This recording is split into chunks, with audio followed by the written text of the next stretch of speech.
Hello, everybody, and welcome back to the Omni Stage at Event Tech Live, USA and Canada 2021, and to our next session. And I'm delighted to welcome, in an extremely well put together looking studio, Matthew Franks, Director of Events at DRPG, looking at our blended experiences, the new norm. Matthew, welcome to the event.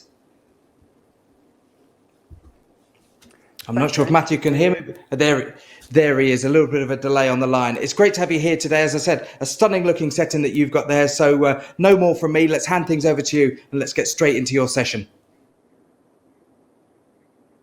Brilliant. Thanks very much, James. Hi, hello everyone. Thank you. So my name is Matthew Franks. I'm Group Director of Events here at DRP Group. And I've been in the industry for 20 years. I think that's a real privilege, a real variety of things that I've worked with over that time, and I'm sure as many of you have. We're all proud of some of the achievements that we've had. But actually, I'm inspired every day by the work that we do and by the individuals that we work with. We create emotions and experiences that last a lifetime, and they create priceless memories that really connect with our audiences. And let's be honest, why else would we do it? Because there's a lot of hard work and stress and many other things that go into designing and delivering experiences. So it has to be back to that age-old thing of we can stand back and we can appreciate what we're doing and the connections that we're creating with individuals. And that's probably felt a little less so in modern day, the post-pandemic world. But if we go pre-pandemic, and the industry was thriving, there were so many new experiences, we were always innovating, there was amazing new technologies that we were embracing all the times, and it was a really exciting place to be. But we have to ask ourselves a question. Did we always use technology wisely? Did we value the investment that our audience gave in terms of their time and their attention to us? And did we question why enough? Why were we doing it? What was the end purpose? And were we really getting what we needed to out of it? So the pandemic has given us that moment to pause and to reflect, and we've been forced into that. And in fact, many people have been an opportunity for us to reinvent ourselves, to reinvent the experiences that we create and the way that we connect, and to be able to reconnect with the experiences that we design and our audiences, to take a moment to pause and reflect and understand what it is that they're looking for and what's changed in their world. And it's an opportunity to reassess the value that we're really adding. And beyond all of those things, it's a great opportunity for us to restart and to embrace new technologies, new rules of engagement, and to understand how we can progress further. And on that, our audiences have changed, and their desire and their requirements have changed as part of it. What we all have is that bubbling desire to return to what we all are good at and what we all love doing. But what we need to do is be better at it. So it's a moment for us to kind of pause and go, okay, we can be better. And I think that starts with understanding our audience more and understanding the purpose of every experience that we're creating, and always starting with those two things. So if we look at understanding our audience, all of our expectations have changed and all of our behaviors have changed. For one, our working styles are different, the way we engage is different, our expectations of how we use our time is different, our work and home lives are kind of being blurred together, and we've got a lot more, variety in terms of how we use that. And therefore our expectations are different. People don't want to come to an experience anymore, and let's take the traditional conferences. Nobody wants to come to anything that's a full-day conference that's just death by PowerPoint all day, and that's not going to connect with an audience anymore. Everybody wants to think around how they connect with individuals, and our audience's expectations have changed. They want something that's multi-channel. They want to be able to consume content in different ways and at the time that they desire. They want to have choice and to be able to say, okay, I can experience this, or I'm going to participate in that, or I'm not for that point. And the content needs to be personal. It needs to make a connection. It needs to be relevant. It needs to be meaningful. And they need to know that they can do something with that information. And the value attached to that is both value of time, but value of information and value of the social standing that we're putting into events. And if we just take sustainability, this industry was probably behind the curve in terms of sustainability and always very difficult. And in fact, the pandemic's pushed us forward. It will continue to do so as well, and that will be a continued conversation. And all of those things combined mean that we need to be really clear and connect with our audience. But our audience are expecting more. They're expecting authentic content. We've seen a great increase in user-generated content, a variety of contents on platforms such as Netflix, and we're competing with that, and we're cutting through that noise, and therefore our physical experiences and virtual experiences need to cut through all of that. And that's all about how we engage through the use of technologies and interaction. And if we think about our behaviours towards technology, I think confidence has increased significantly in how we embrace it, how we use it, and trying new stuff, and our understanding of how it works has changed. But I'd argue that patience has possibly reduced, and people will turn things off, and hopefully you're not turning it off just yet, but people will turn off technology or if it's a gimmick or it's not add value to whatsoever. And then the other point I made was around event purpose. So we have to be clear on the purpose, and we need to understand why we're communicating. What is it we want from it? And we've got to be really clear with that. So once we've defined our purpose, we're clear on our outcomes, then we need to be really clear on what we want to achieve as a result. And none of this has changed. I think the whole event design has always been that, and that fundamentally underpins everything. But what we aren't very good at is always being clear on that and communicating that from the outset and making sure it's part of our narrative.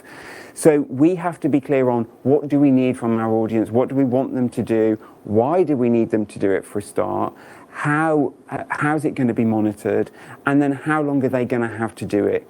And if we can apply some measures and some consideration into the event design, we're more likely to get better results regardless of the channel and regardless of the technology that we use to bring that to life. And I believe the way we design is we're going to have a new emphasis on valuing people's time and valuing the time we're investing and the time that we have for those individuals to make it rich and meaningful. We don't want people to be sat there going, actually, I could have just done this from home and it would have been a shorter amount of time. And the experience needs to be better. The content needs to be personalized regardless how I'm consuming it. I need to feel like I've got choice, I can understand it, and it's relevant to me. We need to have a variety of experiences. The way I interact and the way I consume that information may be different. And then we need to have that element of technology and make sure that it's adding value, making sure that it's simple and accessible. And let's be honest, we're spoiled. Technology has advanced significantly, and it continues to do so. And it's way more accessible than it ever was. And there's so much more confidence, as we've talked about, and there's a lot less barriers. So there's more willingness to use it, but it has to be right. And we have the job to make sure we know when it's right. And we need to think through the design of the experience, the content, how's it going to connect? Is it adding value? And will it provide a better viewing experience regardless whether I'm in person or watching remotely or in a hub or a location. And I also believe we need to provide confidence in the security, the way we're using data and the way we're providing information. Everybody wants to know that now, and everybody wants the ability to choose how that information is used. And that's on us to build that into our experiences and the way that we create those connections. And all of those things, what we have to then is kind of go, right, we've got our audience, we've got our purpose, now we need to look at the channel of how we deliver it. And this is what I'm referring to as blended experiences, really, because I believe there are many different channels we can take and many different technologies that we can adopt. But ultimately it comes down to choosing the right ones and a blended approach of those communication channels and technologies to best connect and bring our messages to life. If we just think in layman's terms, we've got live experiences, they're the traditional experiences that are in person, and let's take confidence in the fact that we've seen so many tickets go on sale for concerts or festivals or whatever they are around the world. We've heard conversations and the appetite is there and the tickets are selling and the experience is being attended. Yes, in some ways corporates still aren't moving forward with that yet because there's brand reputation and we need to manage that, but it is returning, and I think we can take confidence that the appetite is there and people do want to engage. And nothing replaces human one-to-one connection virtual brings something, but it doesn't necessarily create that meaningful connection. So I do believe there's a whole blended approach there. But we will have new technologies, and there'll be new experiences, and there'll be new ways of uniting all of these channels together. Virtual, we've seen that grow phenomenally in the last 18 months, and here today in an XR environment that's just everyday communication for us at the moment, and that's what we're doing for all of our clients. And that was never a thing 18 months ago, and it probably would have taken an awful lot longer for us to start using it in a communications and experience environment, but it's here. And so we've now been able to define our rules of engagement and make things more fit for purpose. Hybrid is, for me, it works well when it's hubs, and we've got multiple hubs, and that's fantastic from an ability point of view, and you can unite audiences together. Beyond that, it really is just a live event and a virtual event, and you need to treat your audiences different because they consume the information and the content has to be different, and their experience is different. But as part of the design, we need to think around how we're engaging and how we're communicating. And so what I'm going to do now is just talk through some of the ideas of the different channels and technologies that we can use as part of our experience and as part of creating blended approaches. So regardless of how we create those connections and what channels we use, we're seeing a rise of pre-communications, and that can be through many different channels, because experiences are more than just a single moment in time. And pre-engagement is there to build excitement. It could be done through campaigns, teasers, activations.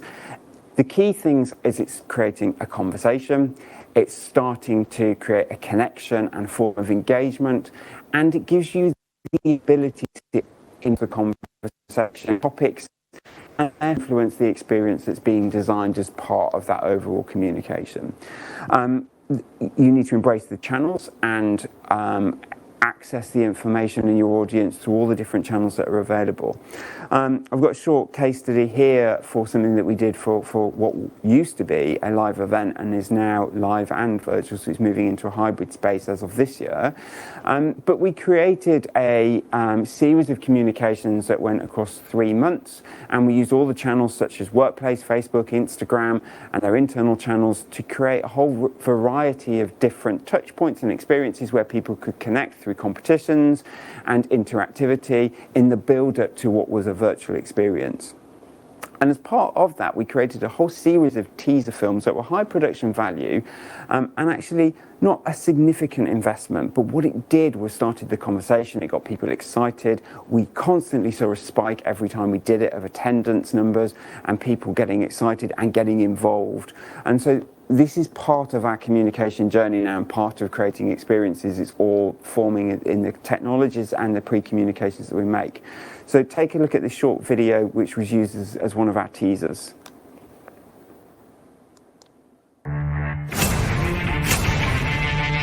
We're ready.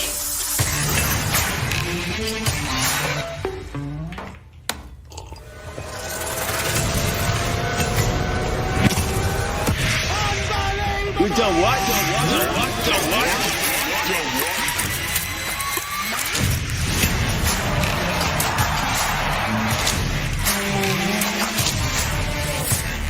Wake up! Have you seen that?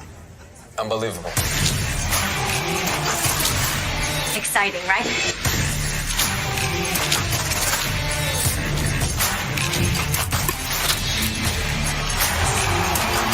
Now what?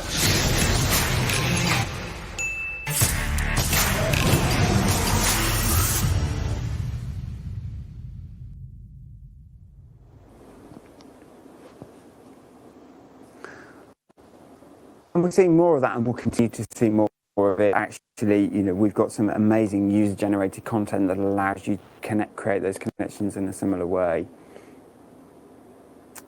With the experience design in mind, talking to the audience, knowing the audience, having access to them, and making sure your experiences and your content is accessible to them as well.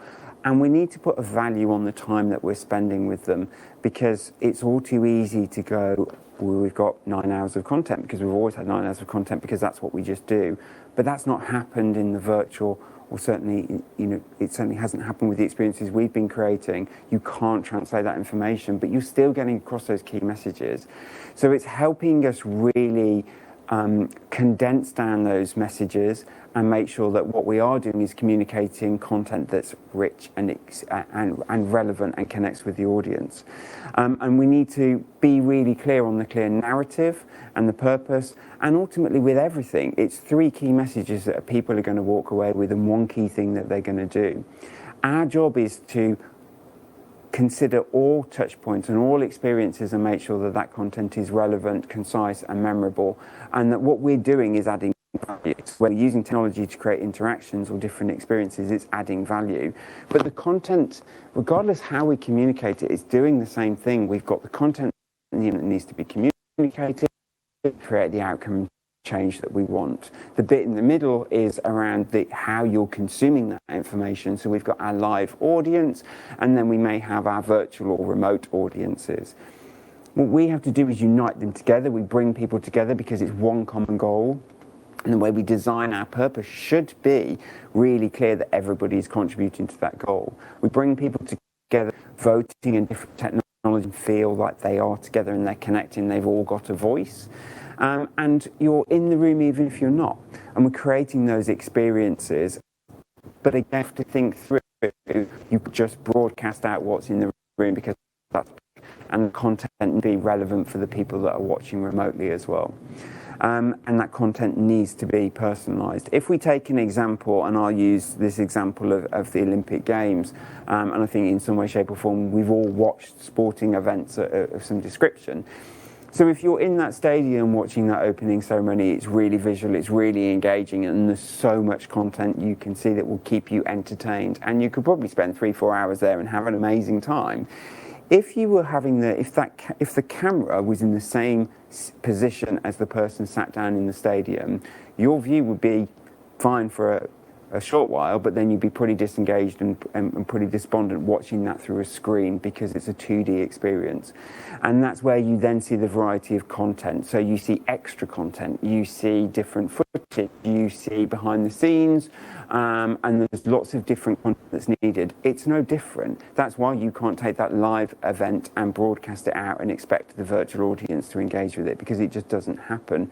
And our content needs to be redefined for that audience. It needs to be short, sharp and relevant. You need to think around ad breaks. We need to think about the extra content. But there's also ways that we can create different connections with the audiences, both in the room and at home as well, through different styles of delivery, such as, let's take Clubhouse, for instance. It removes all visuals and relies on your audible senses for you to be able to connect just through the audio that you're hearing. And I think we'll see more and more of that when we unite some of the audiences together, because it's a moment to pause, and actually it's a great way to get content across. So technology unites our audiences together, and we've seen amazing development in the tools and the platforms that exist. We've got lots of companion apps now, so you're probably watching this on a screen, and to have some form of interaction, it's likely you would want to use an iPad or a tablet device or a phone to be able to interact with the content. And again, we're seeing opportunities for networking, instant messaging and video calls, and that can be connecting the audiences together so that they're able to interact with each other as part they would if they were in a live environment. Will it work as effectively? No, I don't think so, but it's still a tool that can create those conversations, and if you go into breakout groups, it's really good because you can bring in the virtual audience as part of that. Gamification is another great way of being able to create a connection between audiences, and then running competitions works as well. And actually for home, we're seeing a lot more visual content. So like today it's XR, and you're seeing a lot more AR enhancements for us to be able to bring content to life in a rich and meaningful way. But when you're there and in person, you've got the environment, you've got the production values, and there's a lot more to look at. So you have to replicate that through the virtual experience as well. One of the things we invested heavily in was our virtual environment. We wanted to create a rich environment where people could interact with the content, they could navigate around. There's lots of visual touch points where they can go and experience things. And the fact that you can self-navigate around the experience allows you to connect more with the content.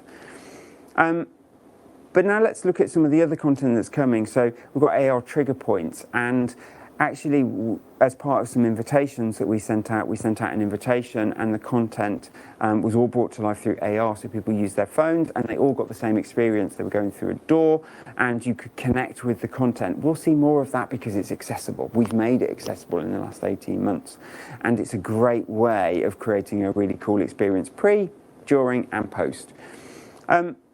Hologram is another really good way, and this works really well for hybrid, and holograms have been around for years. It's known as Pepper's Ghost, and it's a really great way when you're in a hybrid environment. You've got a presenter in the room, you can see them, and the content can be around them, but for the person viewing remotely or in a hub or at home, they get the same visual rich experience, and so it's a great way of adding real depth and interest to that overall presentation.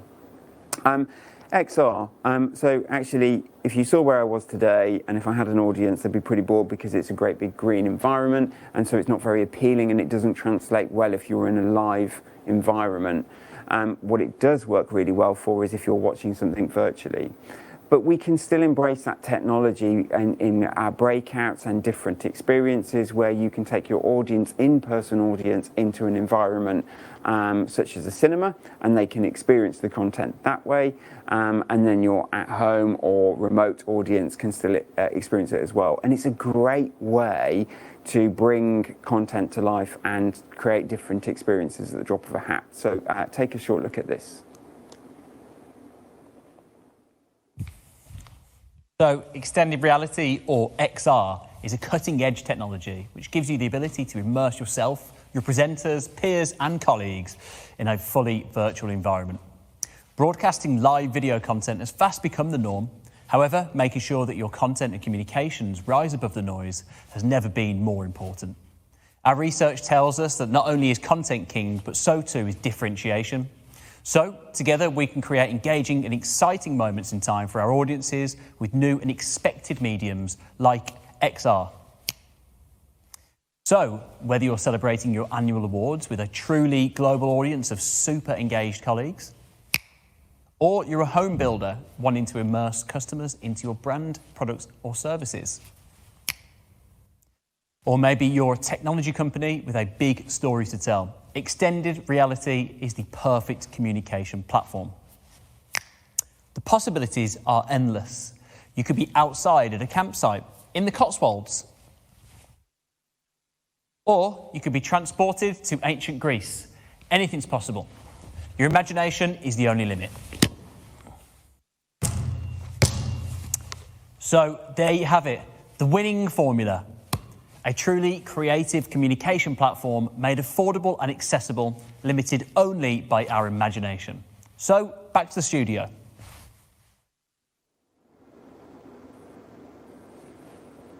Excellent. Thanks, Brad. Other technologies we're seeing as collaborative tools, and there's lots of them. I mean, you know, we work in a collaborative way now thanks to SharePoint and Microsoft Office 365. You can see on screen here is Mural, and it's a great tool to bring people together. Again, works really well for your in-person experience and your virtual experience, and whether you're bringing both of those audiences together or keeping them separate, it's a really good way to interact and share the content. But that's really just scratching the surface because there's so much coming, and as we start to see the return of live experiences, we'll see more technology and we'll see an appetite for that as well in the way that we use it. We've got a research and insights team, and they're constantly looking at how we can move things forward and how we can embrace new technologies. And I believe there's an appetite for it too. When we get back to live events, we'll start to see endless moves forward, really. It will be a fantastic future, I think, that we've got ahead of us. What you're seeing on screen here is hyper-integration. It's using virtual reality in an environment where I can actually interact with objects that are part of the virtual experience, and it's taking you to a whole other level. And I think we'll see more and more of that with brand experiences and experiential programs. And you know, later on down the line, it will probably become more accessible, and we may even see it for things such as learning and development content, because it has a great way of creating that connection, and you can make it accessible around the world. Facebook, you've got Facebook Horizon, And a lot of people actually have VR equipment at home. I say a lot, I don't know how many, but we're seeing it more and more, and it's becoming a conversation. Now, for me, it doesn't translate well into a live environment because I think it's a singular experience, but it works incredibly well when you're creating a brand experience or you want to show a product or get someone to experience an environment. And through the use of platforms such as Facebook Horizon and other technologies, we'll start to see the rise of that, and it will be more engaging. And then something that's on the horizon is Holoportation by Microsoft, and this is bringing people together through VR and creating experiences where they can interact together and experience together and have conversations and almost be present. And all of those things will help us move forward with the way that we engage with our experiences. I talked earlier on around companion apps and the ability to interact with content, whether you're in the room or whether you're watching virtually. This is a great platform for being able to do that. And again, it's really accessible, and we'll see more and more of that. But it's a really good way to be able to bring in gaming, interactions, and create further content experiences as part of it.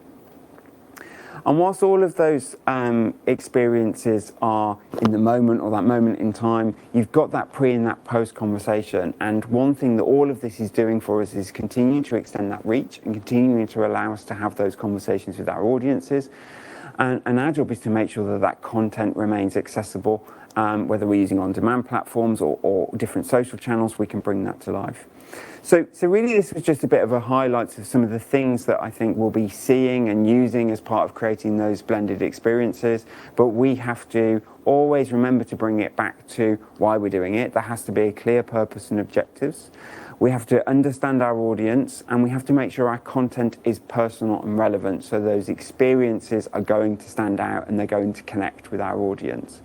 And one piece of advice with everything is test it with your audience. Test it with a sample group of people and constantly get that feedback as much as possible. But don't be afraid to try new technologies, because that's where we're all moving to. And the last 18 months have told us that we can move things really quickly, and there will be an expectation that we will need to continue to do that. So that's it from me. I hope you found some of that information insightful, and I will hand back to James to see if there are any questions. Matt, as we would expect from you guys, a fantastic presentation. Thanks so much for giving us a real insight there into what can be achieved now. Visually, it's absolutely stunning to see what you can do now. And naturally, there are some inquisitive questions that people would like to put to you just in the last couple of minutes of this session. And the first one, as I said, it's a direct question, but it's to do with cost. Are holograms extremely expensive? Same question for extended reality. What about if you've got a smaller event? How realistic are these sort of options to you as an organizer? Sure. So I would say holograms depends on how you execute it, but it will be more expensive than XR. XR is, so hologram often requires a film and a lot more investment in the production. So you need to bear that in mind when you're creating it and then use it wisely. From an XR point of view, I think that's probably the most accessible stuff at the moment, and certainly makes for a rich experience. It's a green screen environment, and you're seeing a lot more solutions. Actually, I saw one yesterday that was an inflatable one. I'm not sure how good it is yet, so I will caveat that. But they're making it more accessible, and creating that green screen environment means you can then place somebody in XR, and the platforms are a lot more accessible, and they can work for small budgets and small events, and they create a bigger connection. One thing that I'd like to put to you, I think we've all understood now, and we all grasp what this idea of hybrid is, the idea of people being in a live environment and other people joining from a remote location, dialing in via their laptop or a device of some description. What about the option as we go forward to aid geographically and reduce the amount of air travel, hotel expenditure, things like that, about doing dual live? Because with some of the technical setups that we've seen you demonstrate today, it's theoretically quite easy to put two locations live, where somebody who is at location A can be projected in via hologram onto location B. Definitely. I think that's the one I would advocate, if I'm honest, and that's how I see hybrid moving. I see we will rapidly move away from having a great virtual audience trying to replicate a live event, but what we will see is more of the hubs, and as you've just described it, 2 live events where you can link them up and bring in presenters from the different locations and connect them together. We'll see a lot more of that, and the technology is there to do that, and the infrastructure is there, and that's what we'll start to see more of, because it will help reduce travel and carbon footprint as well. Absolutely. Matt Franks is the Director of Events at DRPG, has joined us today from their fabulous facility at DRPG headquarters. Are blended experiences the new norm? Well, we hope that Matt has answered some of that today in his session. Matt Franks from DRPG, thank you very much for joining us today, and we'll see you back on the Omni stage very shortly.